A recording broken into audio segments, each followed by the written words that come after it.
This is the Reviewing Network Live, a weekly stream of consciousness recording session where I sit back with you folks out there, talk about some of the big news stories from the past week, and some other things I found that might be of amusement to you out there. I think you might get a kick out of it.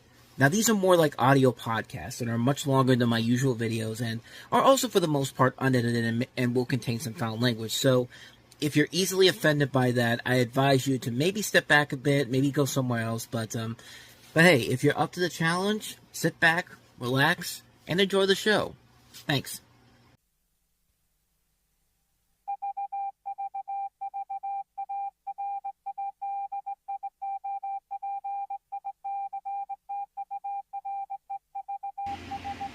And for the 99th time ever, we are live from the Reviewing Network Studios very late this evening. And yeah, I know, it's a little later than I usually do it, but it's because if you saw my movie stuff episode that was just posted on the main channel, I was putting the PlayStation 5 together. So that's why it took me a little bit long to get to this episode today.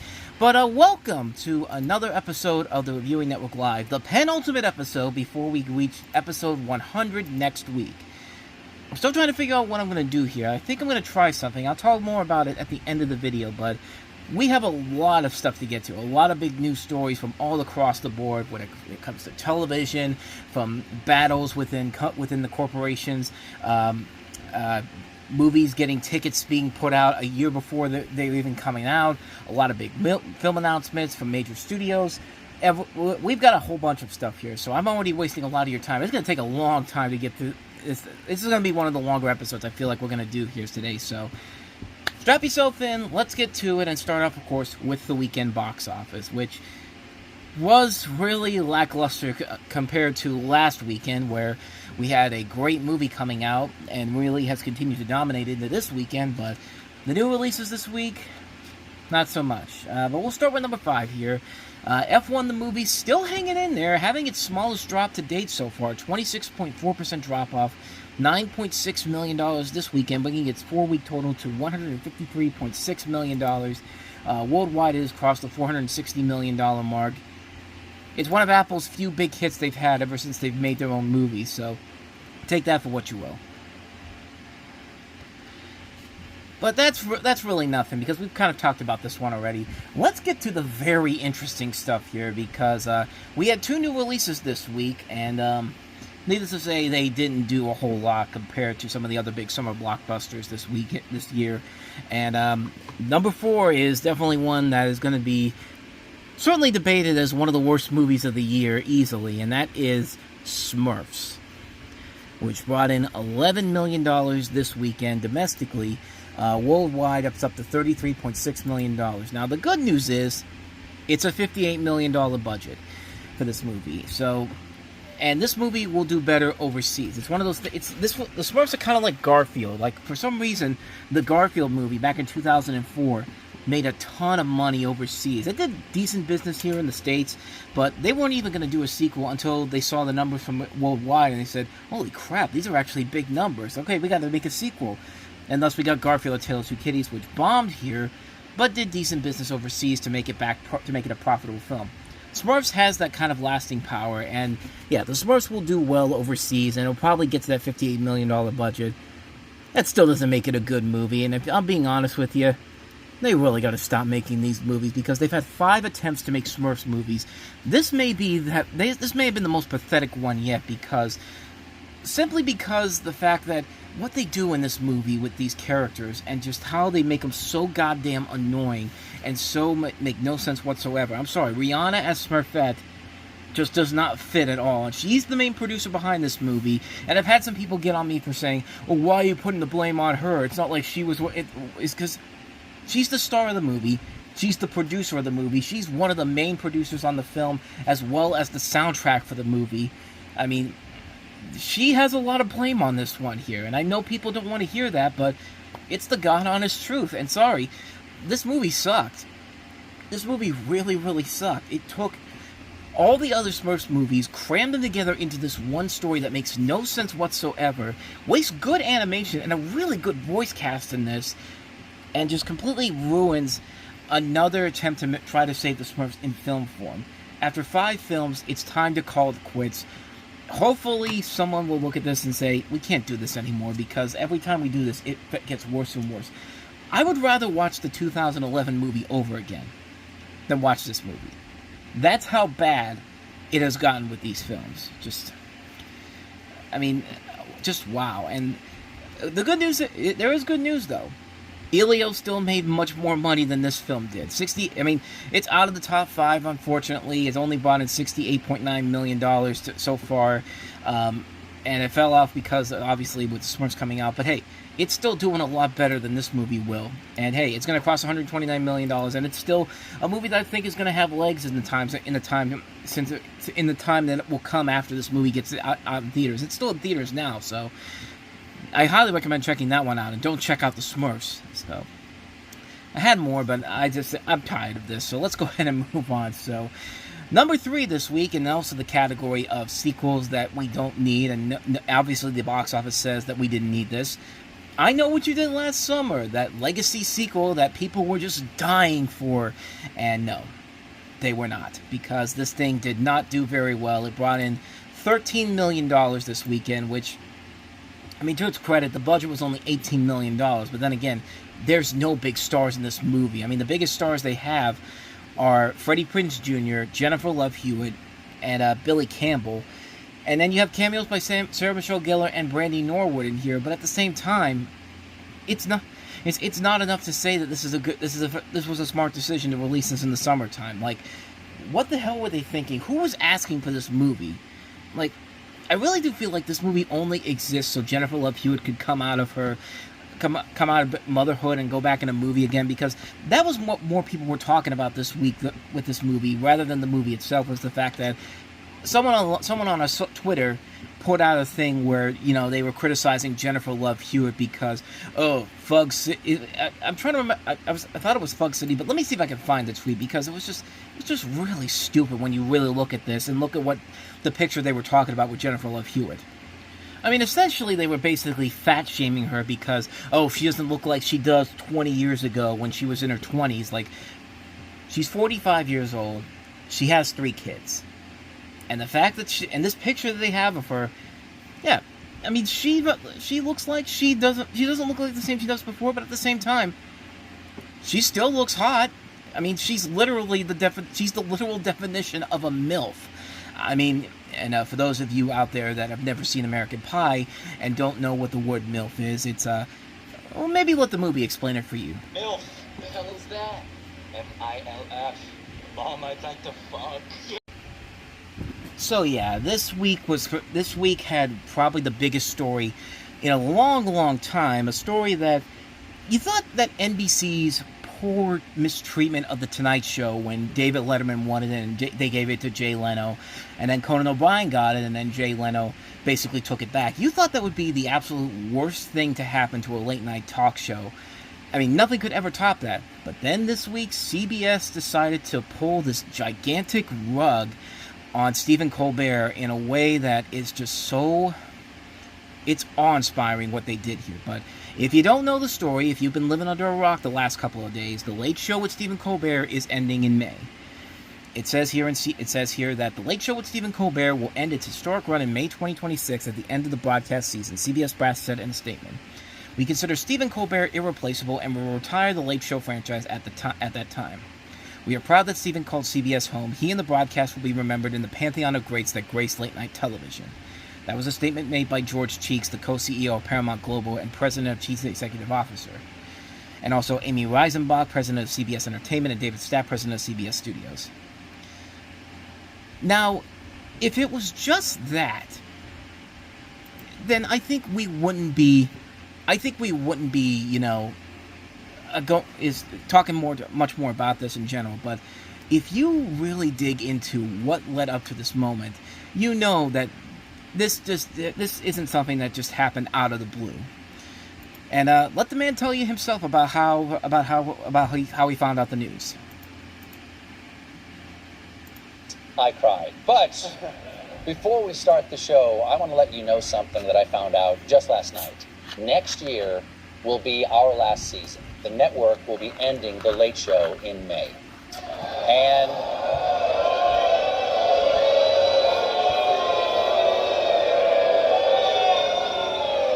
Yeah, I share your feelings. It's not just the end of our show, but it's the end of the late show on CBS. I'm not being replaced. This is all just going away. And I do want to say that the folks at CBS have been great partners.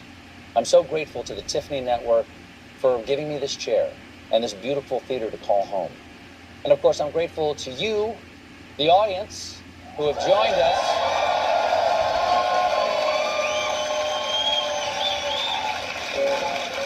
Every night, in here, out there, all around the world, Mr. and Mrs. America and all the ships at sea.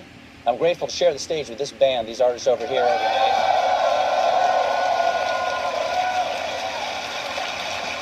And I am extraordinarily, deeply grateful to the 200 people who work here.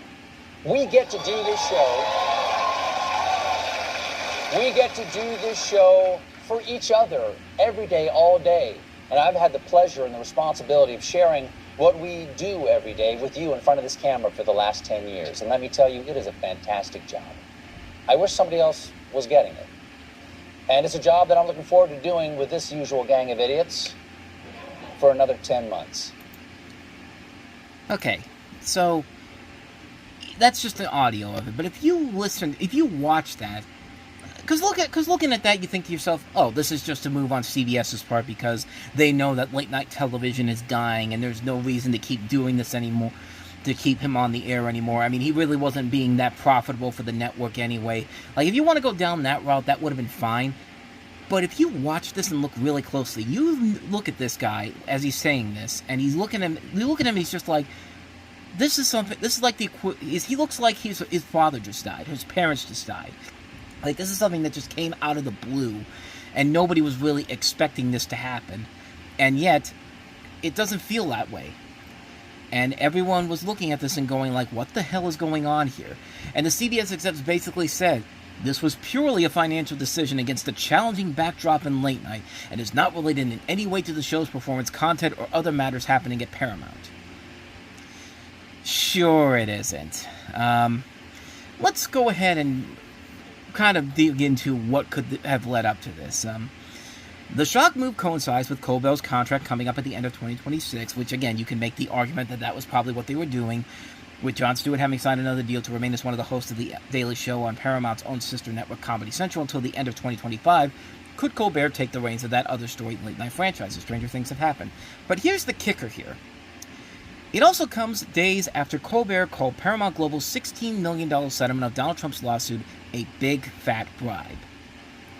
Now, I bring this up because David Ellison, who's going to be taking over Skydance, is good friends with Donald Trump, and it's in this decision. I mean, do you really think that CBS would get rid of the show if it wasn't still a rating success? Because it is still a hit show for CBS. It's the highest rated late night show on TV. It's better. It's gotten better ratings than Jimmy Fallon. It's gotten better ratings than Jimmy Kimmel. There was no reason to cancel this unless somebody had said something that might have peeved off somebody who could be playing a significant part in making a merger happen. I wonder what direction you think I'm going to go next with this, because yeah, they're trying to make it seem like, oh, this has nothing to do with that at all, and you know good and goddamn well that that's exactly what happened. Okay. Some people out there might be saying, well, you're talking crazy. I mean, it's not like the next day it's not like within the next 24 hours that Donald Trump was celebrating, on social media, saying that he's glad that the show's coming to an end. Well, guess what happened not but 12 hours after that news broke? On Trump's social, he said, I absolutely love that Colbert got fired. His talents was even less than his ratings. I hear Jimmy Kimmel is next. Has even less talent than Colbert. Greg Gutfield is better than all of them combined, including the moron at NBC who ruined the once great Tonight Show. Really? The moron that got you the presidency because he tousled your hair for you? Yeah. Let's just cut the bullshit here. They did this so that merger can go through. Plain and simple. People could see that from a mile away when that $16 million settlement came into play. It's just like, really? That whole thing, he made such a big deal about the 60 Minutes debacle, and he was willing to just accept a $16 million settlement? Yeah. Yeah, there's something fishy in Denmark here. This makes no sense whatsoever. And you know what the sad part about this whole thing is that the studio that this company doesn't understand Paramount and Skydance. He could still fuck you over on that. Like, you do what he says, and he'll basically, you know, once he gets what he wants, and you know, it's like when you watch a movie and you watch a villain and you have a villain and the sidekick to the villain doing everything the villain wants so he can take over the world because he promises him something grand or something important that he wants in that. Like, imagine, it's like, this is literally what it feels like. Like, just imagine that he gets what he wants. He gets everything he wants, and then when Skydance comes in and says, "Hey, Mr. President, you know, we did everything you want. So how about that merger?" You don't think that he won't approve the merger on that front? Like, I really do feel like that would happen with him because he is that type of a person that it's like he gets what he wants, and then he screws over the people that helps him. We've seen it all before with everyone else that he has been associated with. We saw it with Mike Pence. We saw it with Rudy Giuliani. We saw it with Elon Musk. I mean, do they really think that this is the right way to go? And it makes CBS look pathetic that they are bending the knee to this because there was no reason to do this whatsoever. He was a strong ratings performer, except the fact that he peeved off the man in office. I mean, that's literally what this whole thing is. And even Jon Stewart, who's pretty much on that same pathway with Stephen Colbert, has even come out and said that he's unsure about where the future is going here. He said on a podcast that happened just on that day when the news broke. He basically said, he was asked a question about what the future of The Daily Show looks like. And he says, "Unfortunately, we haven't heard anything from them. They haven't called me and said, 'Don't get too comfortable in that office, Stuart, but let me tell you something. I've been kicked out of shittier establishments than that. We'll land on our feet. I honestly don't know.'" The host adds that he likes to believe that without The Daily Show, Comedy Central's kind of Muzak at this point. "I think we're the only sort of life that exists on a current basis other than South Park. But I'd like to think we bring enough value to the property. Like, if they're looking at it as purely a real estate transaction, I think we bring a lot of value. But that may not be their consideration. I don't know. They may sell the whole fucking thing for parts. I just don't know. We'll deal with it when we do, but I'm so happy and proud of everybody that works there. Like, they want to do that, knock themselves out." Yeah, because we know that, because they know this is exactly what they're going to do here. Like, it's just a matter of time before they do it to him. And, I mean, the whole thing just makes no sense whatsoever, except for the fact that that CBS's new parent company is doing this just to get this merger to go through, when we know that that's not going to happen. I'm telling you, he's going to screw him over. He's going to screw him over on the front because he'll get what he wants, and then when that time comes to agree to the merger, he's going to pull the rug off of them like that. It's just like. And yeah, this whole thing makes no sense whatsoever, and it sucks that a guy like Stephen Colbert, who is a really funny guy, he's a really good, funny late night talk show host, and the fact that his tenure has to come to an end because of this is just so pathetic. And it's not just me saying that. A lot of people are saying it. His competitors, who he's very much friends with, have said this. I mean, they've come out in support of the guy. I mean, the guy basically gets taken out of a job because of stupid stuff like this. It just makes no sense whatsoever. This is a whole thing that just reeks of just bad.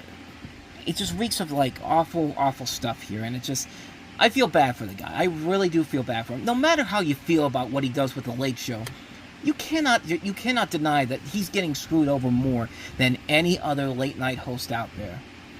So now the big question simply comes down to this. Well, what happens now? Well, the Writers Guild is actually calling for an investigation after the cancellation, citing bribery concerns. But there's also I think there was also a lawsuit going on in New York. Not a lawsuit, but a case going on in New York where I think I can't remember who it was, but there was something that I read. Let me see if I can find it. I thought they were doing something in New York, but they're asking for Letitia James to probe Stephen Colbert's case about why his show got canceled. But the big question now becomes, what happens now for Stephen Colbert? I mean, what happens now? He can't really go to anywhere else, any big network, because we've already seen that they're pushing that they're willing to bend the knee to appease the president. I mean, Disney has done it, Apple has done it. I mean, so where do you go from here at this point? I mean, what's the next step for him?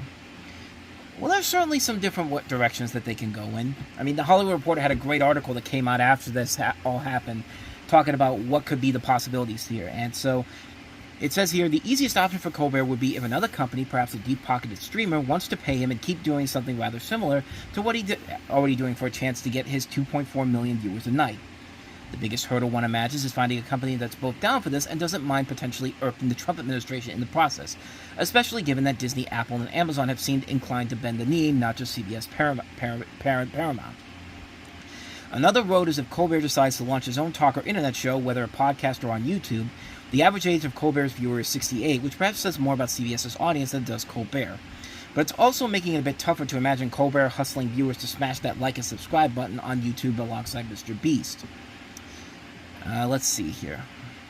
There's also the uncertain, foreseeable possibility that Colbert might get signed onto something entirely new format somewhere and rise Phoenix-like as part of a brand new thing. He could really pull off a, if you want to be specific, he could pull off what Shannon Sharp did after he left Undisputed and then signed with ESPN. Look at what he's done with his YouTube channel. I mean, that's become a big thing in general, and actually has gotten more viewers than Pat McAfee's channel has. You know, he could start his own channel on YouTube and get that traction over to there, honestly. But this is one I thought was kind of interesting here. The wild card outcome is that Colbert decides, after rolling out Trump jokes for a decade, decides to get into the political game himself. While Colbert lives in New Jersey, he's from South Carolina, and one of the state's Senate seats is open next year. Colbert has joked about the idea of running for office over the years, but when asked directly about it, whether he'd be interested, he tends to deflect the question. Back in 2007, when Larry King asked if he'd ever consider running for president, Colbert replied, "Obviously, every boy has thought of it, and when you look at a field of candidates like this, you know." Finally, there is an option that perhaps even less likely than Colbert running for office, that he retires and stay retired. The thing about broadcast late-night hosts is all have made more than enough money to never work again, and yet they still get lulled back into some variation of the job regardless of their age. But, there's talking about right there, but that paragraph about getting into the political game, can you imagine how fucking hilarious that would be if after all of this, Colbert goes into politics and basically, basically becomes a success? I would love to see him try to run for president with Jon Stewart as his vice president, or even the other way around. I mean, the possibilities for what he could do right now are so hilarious and so funny. I just want to have that moment when, Trump sees what's going on with Colbert, his rising star power, and just Stephen Colbert goes like, "Hey, motherfucker, you're the reason why this whole thing is happening." Because, the whole reason this is happening is because of what the president of the president. There's no denying that whatsoever. And the question now becomes, with all this whole thing, what about the rest of late night? I mean, how much longer is this going to keep? Are we going to keep doing this? Like, how much longer is it? Is this just like an example of what happens if you say one bad thing about the president or something like that? Or is this something that's just going to continue? And knowing what we've had over the last 6 months, I would not be shocked at all. This is just the beginning of a massive, colossal explosion that's about to take place here, because this just feels wrong on so many levels. I'm really one of those people that feels like Stephen Colbert got screwed more than Conan O'Brien and David Letterman did when they wanted the Tonight Show. That's how bad this whole thing is. That's the level we're at right now, and it's not going to get any better anytime soon. And you're goddamn right, we're going to keep you updated on this as this continues on, because this isn't going away after this week, and it's only going to get worse before it gets better. And it has not been a great week for Paramount in general, because of this, the Smurfs bombing at the box office, and then how the week started off. Yeah, before we even got to the whole Stephen Colbert thing, there was a whole other thing going on with Paramount involving one of its most profitable franchises, and that is South Park. If you have not been keeping up with the whole thing, and it has something to do with the Skydance thing too, but the Hollywood Reporter has a nice article here giving you a sum up of what's going on here. It says here that the premiere for the 27th season of South Park later this month is in serious doubt amid wrangling between series creators Trey Parker and Matt Stone, Paramount Global, and incoming studio owner Skydance. At the heart of the dispute, a new 10-year, $3 billion overall deal for Parker and Stone that would have more than tripled the valuation of their current deal expires in 2027, according to people familiar with the situation.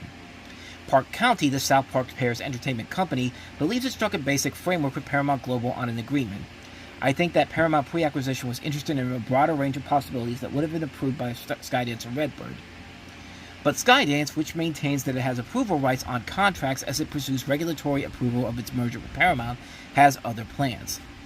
The duration of the proposed deal has emerged as a sticking point in negotiations, with Skydance refusing to an extension beyond 5 additional years amidst the fast-moving media environment in which it prioritizes cash reserves. There is no resolution at the time, but all involved recognize the need for a quick, positive resolution, a spokesperson for Park County said on Monday. Skydance and Paramount declined to comment. As Skydance previously told the Hollywood Reporter, under the terms of the transaction agreement, Skydance has the right to approve material contracts. It's increasingly likely that the dispute ends up in court. Parker and Stone have brought in Brian Friedman, a prominent lawyer and bulldog negotiator known for aggressive legal maneuvering, to tee up what could be a lawsuit accusing the Skydance regime of interfering in contract negotiations. The alternate involves a public relations battle in which Skydance could see its name splashed across headlines as another example of an entertainment merger gone sour.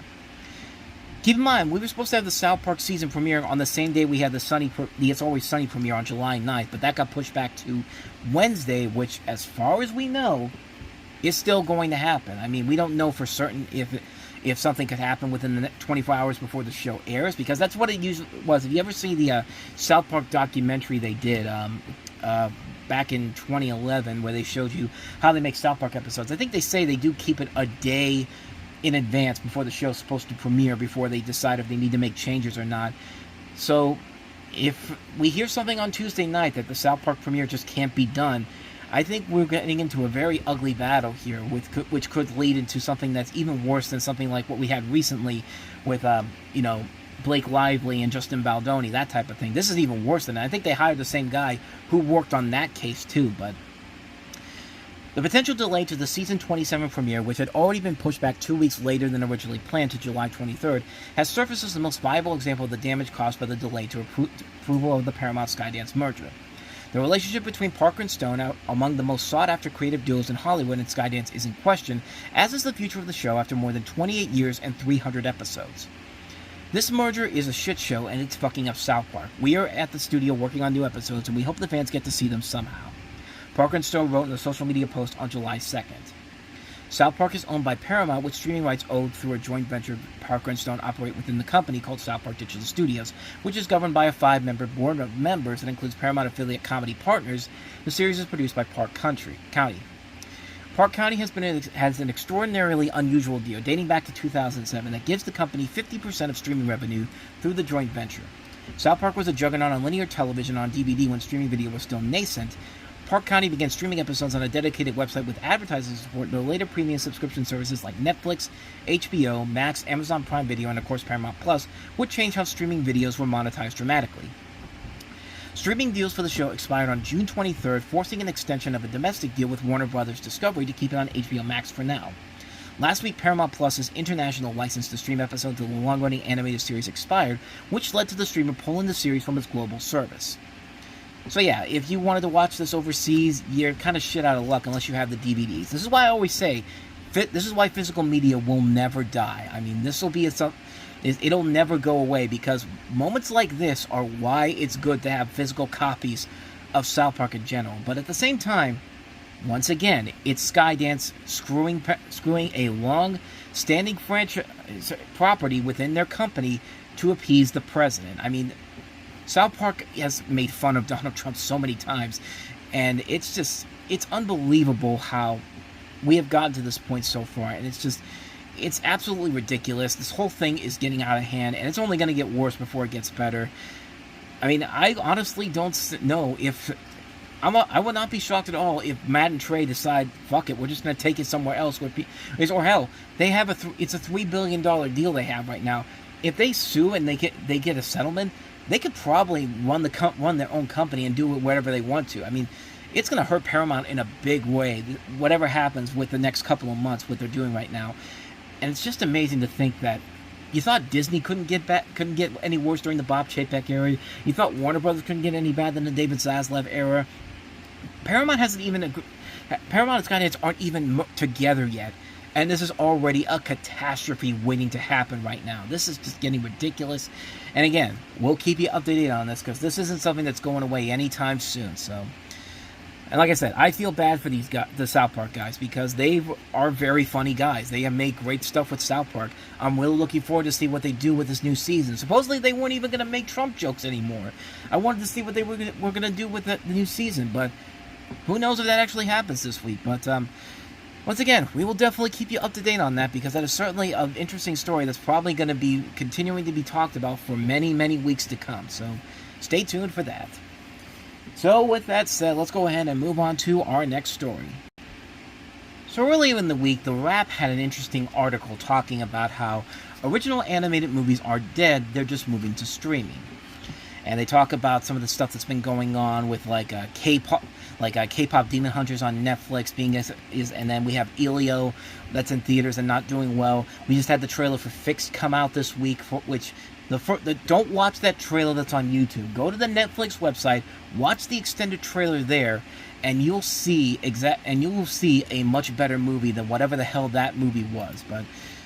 But I bring this up because within that article, there was something very interesting about one of last year's biggest hits. You know, the movie that a lot of people really didn't know what to think about that because, Moana 2 came out. It was a big hit, but it just didn't feel like a movie that really honestly didn't feel like a film that was a real sequel. Like, it felt like a film that was cut down from the Moana TV series they were going to do for Disney Plus, and that never came to be. So they just said, "Fuck it, cut it down, and then we'll put it in theaters, and we'll make a ton of money," which it did.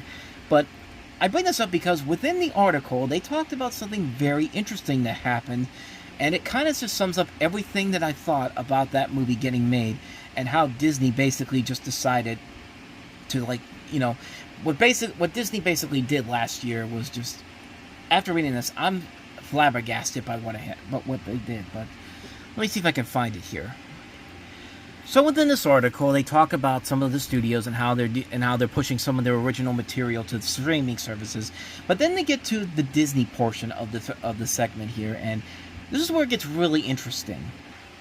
So according to this article, they talk about how all the animation studios were kind of dealing with the changing way people put animated movies out there, whether it's streaming or theaters, and they go through all the different studios. Then they get to Disney, and this paragraph right here I found very interesting.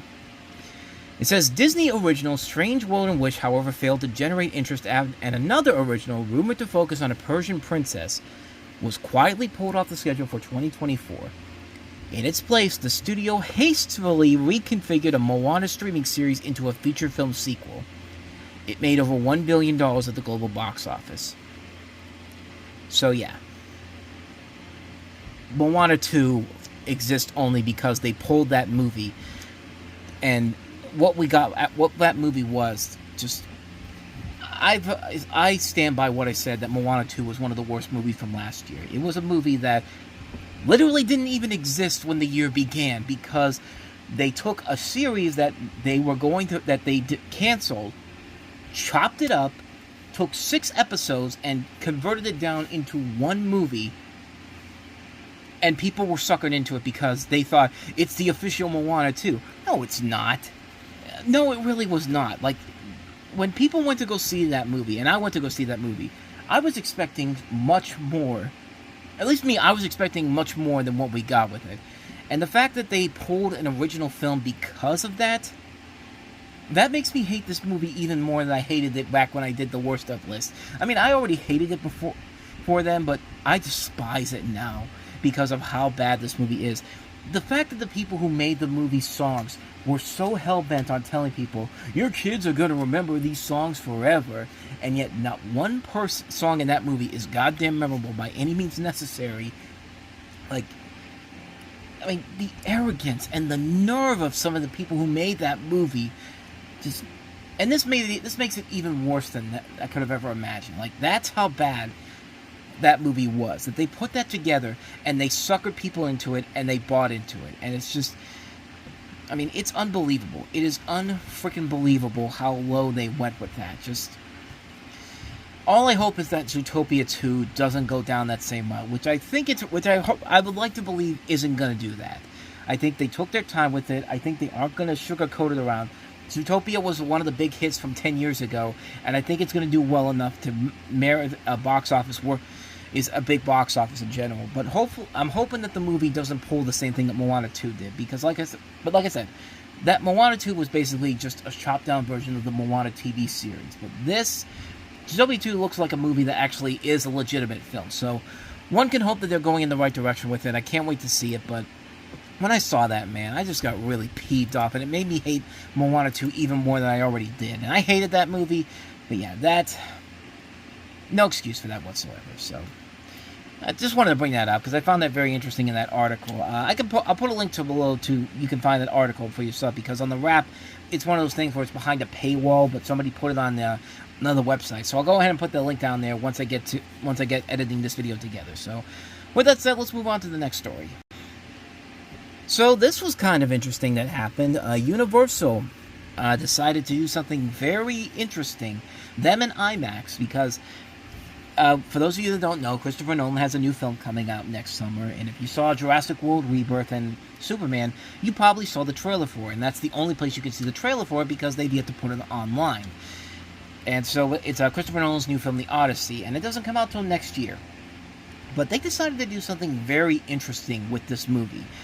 As I have the article right here from Deadline Hollywood, and it says here that Universal and IMAX's grand experiment to put 70mm tickets on sale a year in advance of Christopher Nolan's The Odyssey is going quite well. Tickets for Regal's 70mm IMAX showtimes of the pick sold out in under 12 hours per the circuit, a rare feat that speaks to both the film's fans' anticipations and Regal's loyal 70mm IMAX audience, read a release. The number 2 exhibitor is operating 6 of the 26 IMAX locations around the globe chose to play Odyssey in 70mm. Of those that sold out for Regal per IMAX's site at the time of this report are the Irvine Spectrum Mall of Georgia and King of Prussia in Pennsylvania. A source close to AMC said that New York City's Lincoln Plaza sold out in 15 minutes and Universal City Walk in the first hour. The AMC Metron 16 in San Francisco is the only other 70mm location for the number 1 exhibitor.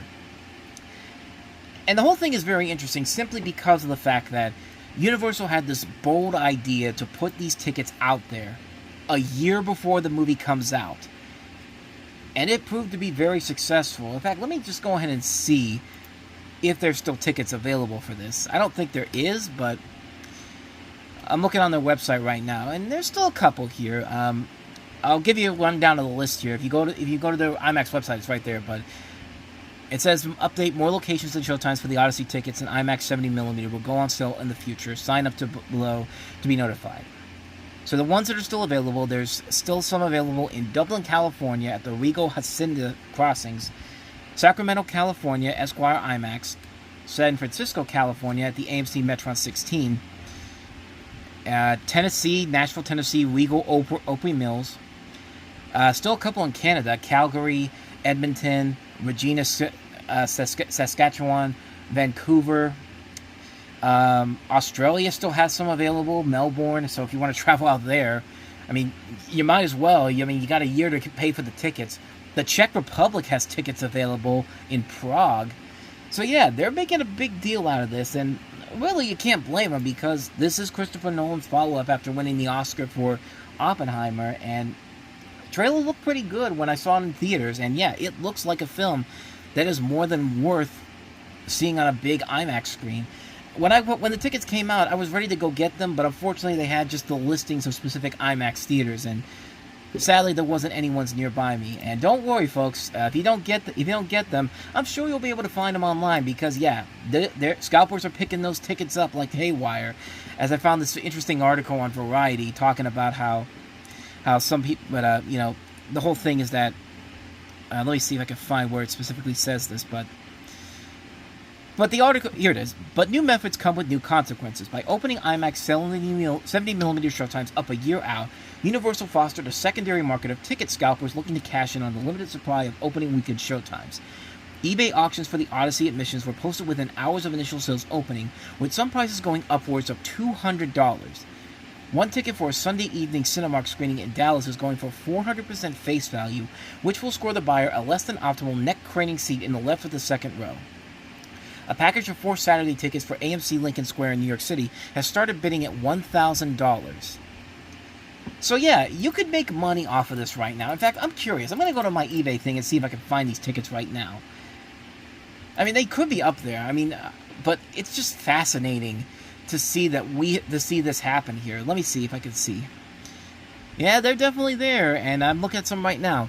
There's a Thursday, July 16th showing at the Universal City Walk in Hollywood for $500.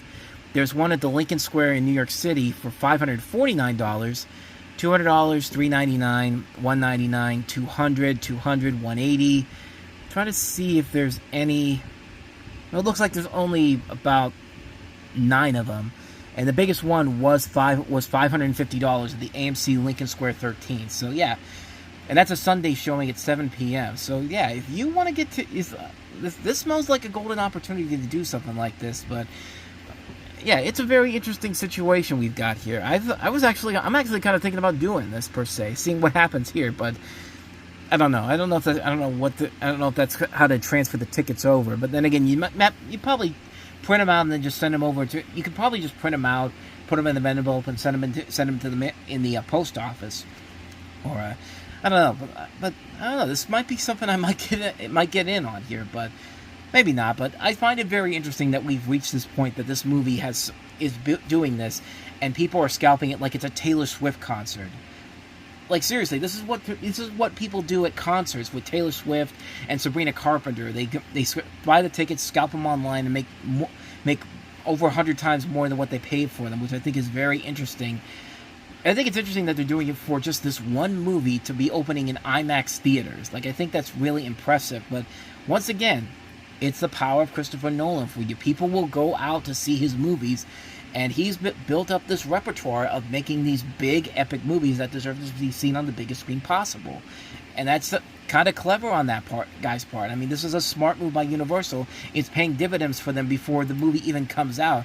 It already has given the movie over $1 million in tickets, I think it said. I'm trying to see what the exact price. Money, what the exact number was, because I saw the thing. I'm just trying to see where it is. Yeah, an estimated $1.5 million has already been spent on this movie before Universal even puts the movie out, or even has the time to put the trailer out online. I mean, the only place you can see the trailer is in theaters with Jurassic World and Superman. I mean, this is brilliant marketing on Universal's part, and hey, I think everybody pretty much wins on this one here. I don't know. I'm actually kind of intrigued by how they pulled this off. So, but yeah, so that's the Odyssey stuff. So let's go ahead and move on to the next story.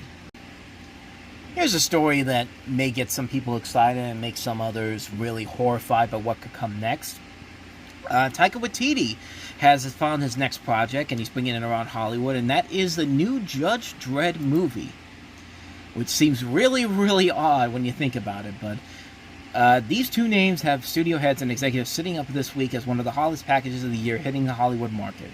Taika Waititi, the Thor Ragnarok and Jojo Rabbit filmmaker, is attached to direct a new feature film take on Dredd, the popular and violent British comic book character. Drew Pearce, described known for his action movie-filled resume thanks to titles such as The Fall Guy and Mission Impossible Rogue Nation, is attached to write the script. Sources say Pierce and Waititi both grew up with the books and are friends who have been trying to find a project to work on together for years. Created in the late 1970s by writer John Wagner and artist Carlos Ezquerra, Dredd debuted in the pages of the weekly British anthology 2000 AD. He is a police officer in the bleak future metropolis of Mega City 1, part of a law enforcement corps that empowers officers to be judge, jury, and executioner. The characters in his stories were satire of a judicial system taken to the extreme. Dredd proved hugely popular, engendering. This is a really weird word here. Engendering several more comics and comic strips, video and board games, books, and even postage stamps in the United Kingdom. It's said that over 100 million comics and graphic novels have been sold. The character was given the glossy Hollywood treatment in 1995 with a big-budget adaptation that starred Sylvester Stallone. It was poorly received. More warmly was the reception for Dredd, the 2012 adaptation that starred Carl Urban, with a script by Alex Garland, the writer behind 28 Days Later, who also wrote and directed Civil War. The logline is being kept under the visor, but the pitch is said to be taking inspiration more from the comics and the previous screen iterations, leaning into the world building and dark humor. It is also meant to be a fun sci-fi blockbuster that nonetheless speaks to this moment in culture. The desire is to see the movie launch a Dredd universe that could be explored with additional movies and shows across various platforms. So yeah, I like Taika Waititi. I'm one of those people that don't hate the guy like some other people do. He's made a lot of good stuff. He's made a lot of stuff I've really liked. I like what he's done with the Thor films. I like what he did with Jojo Rabbit. I like Next Go Wins. I like his work. And Judge Dredd was pretty cool. The 2012 movie was pretty damn awesome. The first one, not so much. Sylvester Stallone one's kind of bad. So, I, for one, am looking forward to seeing how this turns out. I mean, this could be very interesting to see how it plays out. But really, I think the best version of Dredd was the Carl Urban movie. I think that guy personified Dredd in particular, in the fact that he kept his helmet on the whole time. Like, it was something where, that was one of the big things with the Sylvester Stallone movie, and it's just like, why is his helmet off all the time? I get it. We get it. Sylvester Stallone is somebody whose face needs to be shown on the screen, but not really. We know Sylvester Stallone's voice, but I mean, that's something where, that's one of those things where that really bugged me about that 95 movie. But the 2012 film got it right on the nose. It's going to be very hard to top what that movie did, but I'd be very curious to see what Taika Waititi brings to the table with this. So I'm kind of curious about it, but I wouldn't be shocked at all if this doesn't turn out that great either. So with that said, let's go ahead and move on to the next story I've got for you. Just when you thought Barbie was confined only to Warner Brothers, nope. She's everywhere now, because Universal is now making a Barbie movie, this time an animated film. According to Deadline Hollywood, 2 years after the record-setting release of Barbie, the Illumination and Marvel Studios Mattel Studios, not Marvel Studios, good lord. Illumination and Mattel Studios have finalized a deal to develop a new Barbie movie that will be the first in animation for theaters. Reps for Illumination, Universal, and Mattel declined to comment. Not yet dated, we're told this film will be released by Universal Pictures, which has an exclusive financing and distribution partnership with Illumination. Simple fact there is that they're making a Barbie movie over at Illumination, and we just had the Barbie movie with Greta Gerwig and Margot Robbie behind it.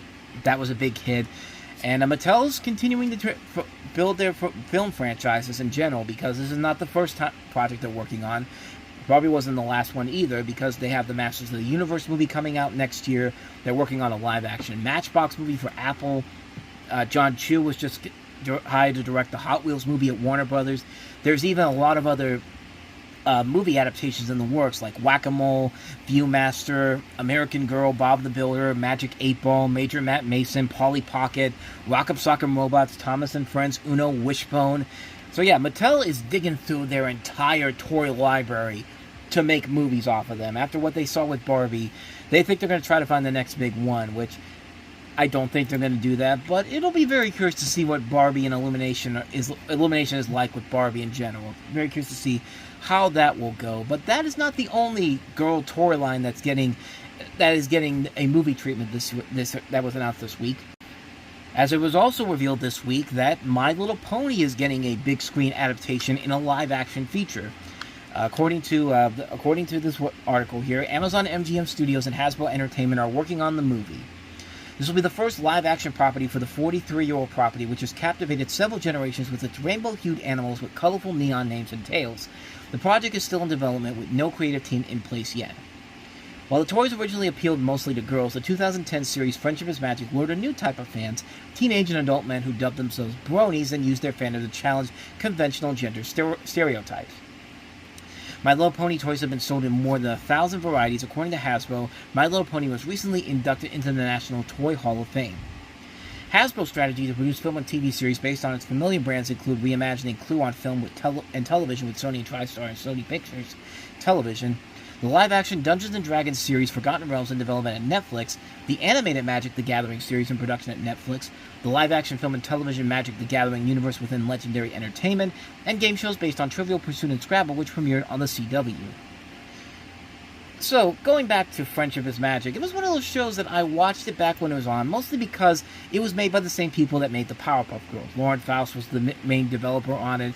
I remember watching the show, and I remember kind of enjoying it. I watched it again not too long ago when I got sick and I had to stay home from work, and it was on TV. There was nothing else on, so I figured, what the hell, I'll watch this again and see if it holds up. And it does surprisingly still hold up after all this time. Like, it's not a great show overall, but it's a show that I will admit, it's a much better show than I think people let on. It had better written female characters than Hollywood movies. Stuff like one of the big ones was Sucker Punch, like that type of thing. And it's just like how does that even happen? Well, it happens because you don't have somebody who claims that they're writing a strong female-focused movie where it's literally nothing but anime and S&M and people going into this fantasy world while they're trying to avoid being molested and raped. I mean, that's pretty much what that movie was. But in the case of a movie like in the case of a My Little Pony film in live action form, I think that could be done very interesting. Well, there's one person in particular that I would say they should probably get her to do it. Zelda Williams. She just did Lisa Frankenstein last year, which was one of my favorite films from last year. And I think that she could really make this work. I don't know if she'd be interested in doing it, but that's the person I would go to possibly make this movie. But, I don't know. It could end up just being another one of these typical live-action animated hybrid films. The fish out of water storyline. Let's take the ponies out of their world and bring them into our world. We know that's probably what's going to happen, but I don't know. Just wishful thinking on my part. But, so anyway, that's that story. Let's go ahead and move on to our next story that we got here. And that is that Captain Planet is returning in a brand new live-action series over at Netflix. As Deadline Hollywood says here, in a competitive situation, Netflix has landed for development Captain Planet, a live-action series based on the cult animated show. It hails from Greg Berlanti's Berlanti Productions, Leonardo DiCaprio's Hyperion Wave, and Warner Brothers Television, where Berlanti Productions is based. Mrs. Davis's co-creator, executive producer Tara Hernandez will be writing the adaptation of the 1990 environmental superhero animated series Captain Planet and the Planeteers, which ran on TBS and in syndication for 6 seasons. Hyperion Wave previously spearheaded the live-action feature for Captain Planet take, originally set up at Paramount in 2016, with Glenn Powell co-writing and Jonah Matt potentially starring. The project never materialized, with the rights eventually reverting to Warner Brothers Discovery, though Powell had remained passionate about it as the star rose fast past Top Gun Maverick. Hyperion Wave's DiCaprio and Jennifer Davison executive produced the Captain Planet live-action series along with Berlanti Productions' Berlanti, Sarah Schechter, and Leigh London Redman. Powell was not involved, but Matt is a producer, sources said. Reps for Netflix declined comment. Conceived by Ted Turner, Captain Planet and the Planeteers follows 5 teenagers who tackle environmental disasters with the help of the superhero Captain Planet. The animated series was produced by Deke Enterprises for the first 3 seasons and Hanna-Barbera Cartoons for seasons 4, 5, and 6. Berlanti is no stranger to the superhero genre. He built an expansive DC universe at the CW. This marks Berlanti Productions' second high-profile live-action series adaptation of a beloved WBD animated property, joining the upcoming Scooby-Doo Origins series at Netflix. The company was also behind hit thriller drama series You, co-created by Berlanti. Captain Planet was one of those shows, kind of like with the Smurfs in general. It was a show that I wasn't the biggest fan of, but whenever it was on Cartoon Network and TBS, I watched it all the time as a kid. I mean, it was a show. It was on a network full with cartoons. Of course, I'm going to watch it back then. Watching it nowadays, it's pretty much what you think it is. Very generic, very much heavily is not subtle with its environmental messages. I just got the series on DVD, and that's why I'm going back and watching it again. Some of the shows on there were really, really bizarre. Like there's that one episode where Neil Patrick Harris plays the kid that gets AIDS, and there's this whole thing about how people don't think. He's tested positive for the HIV virus, and that was back when everybody was afraid to touch anybody who had the AIDS virus, and the whole message of the whole thing was, just because somebody has AIDS doesn't mean that you can't get them either, through simple contact. I mean, and the whole thing with the villain in that episode was that the whole thing was like, spread this misinformation, which clearly is something that was dated back then, and surely will not be brought back up again anytime soon. But, yeah, there was a lot of weird episodes of the show. There was an episode where they literally had to stop a gang war from happening that was very bizarre. And keep in mind, this is 1990s kids writing. So you're asking a person to write a script about the Planeteers going into the hood and stopping 2 rival gangs from killing each other, and you have to give them dialogue that is so cheesy and so corny. I'll just let you listen to it here. We hear what's happening here now. Don't sweat it, dog. We hitting the spot to score some gap. Let's show those fools they can't do us. It's R.I.P. time for you. Yo, I'm gonna bust a wicked darn bookie in the back of your behind, mildly annoying acquaintance. Of course, that last one was not actually from the cartoon. That was Nostalgia Critic. But you get the idea. There was a lot of really stupid... It was really corny how they wrote gangs in that episode. It's a very odd episode. And then again, that whole show was very odd. It was... Let me put it this way. It's like the Power Rangers. I mean, and Pokemon back in the day. It was odd, it was bizarre, but as kids back in the 90s, we grew up watching it, and we have a nostalgic feel to it. And I have a nostalgic feel to Captain Planet. So, yeah, it's odd, it's weird, but we watched it, and I don't know how this is going to turn out, this Captain Planet Netflix show. It could very much likely go down the wrong pathway, but it'll be interesting to watch at least, so I'll give it that. But with that said, let's go ahead and move on to the next story we got for you. So Nintendo officially made the casting official on the Legend of Zelda live-action film they're working on at Sony. And the BBC website, according to it says right here, I'm on the website and just pop-ups keep popping up one after another. Are we done? Are we done? Okay. Anyway, the new film adaptation of the Legend of Zelda video game series will see 2 young British actors taking on the leading roles, Nintendo has announced. Renegade Nell star Bo Bragason, who's 21, has been cast as Princess Zelda, while Pinocchio's Benjamin Evan Ainsworth, 16, will play the role of Link. Announcing the news on X, Nintendo's Shigeru Miyamoto said he was very much looking forward to seeing both of them on the big screen. This will be the first attempt to make a Zelda film, although the franchise previously had an animated TV series in 1989. Bragson has previously appeared in Disney Plus series Renegade Nell and the BBC series Three Girls and the Jetty.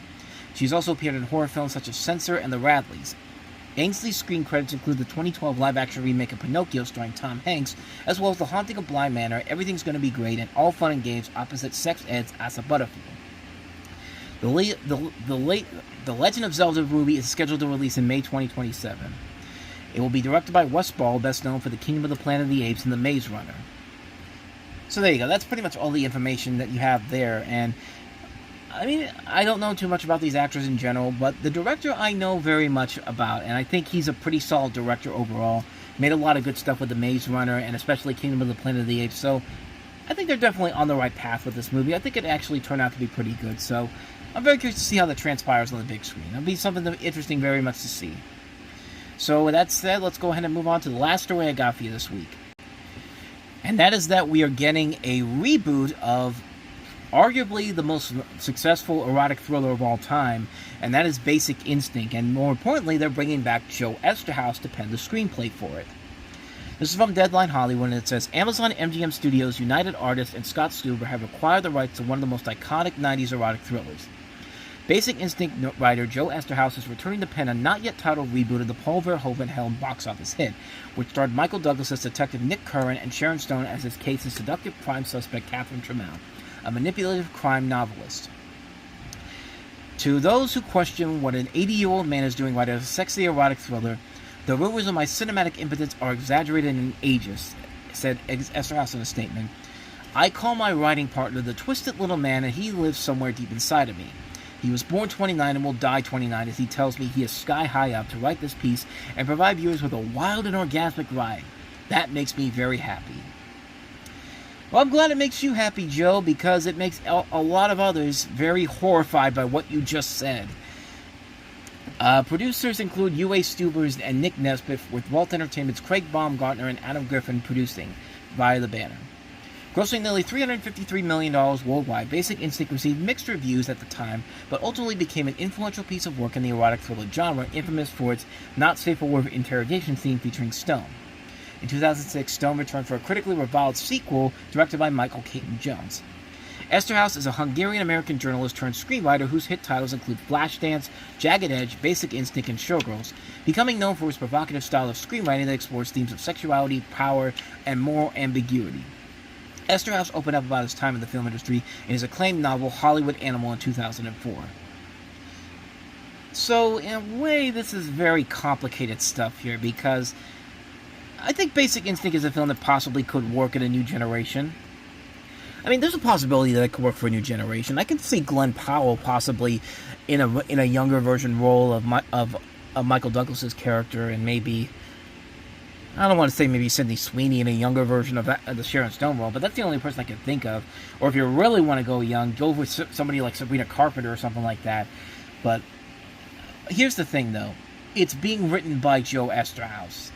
And Joe Eszterhas's career after Basic Instinct was not the most successful one. I mean, what did he really do after that movie? I mean, he did Sliver, he did Showgirls, where he got paid $2 million. He got paid out $1.5 million for Jade. He got paid another $2.5 million for One Night Stand. Remember how great that movie was? He did Alan Smithy film Burn Hollywood Burn. The guy really has not done a whole lot of notable stuff since Basic Instinct came out. And he has been known to have a lot of problems behind the scenes. I mean, he got into a massive feud with Mel Gibson on a movie he wanted to work on about Judah and the Maccabees, and he literally said Eszterhas wrote that Mel showed the mindset of Adolf Hitler, and Mel Gibson lost his mind and yelled and got into a massive feud with them.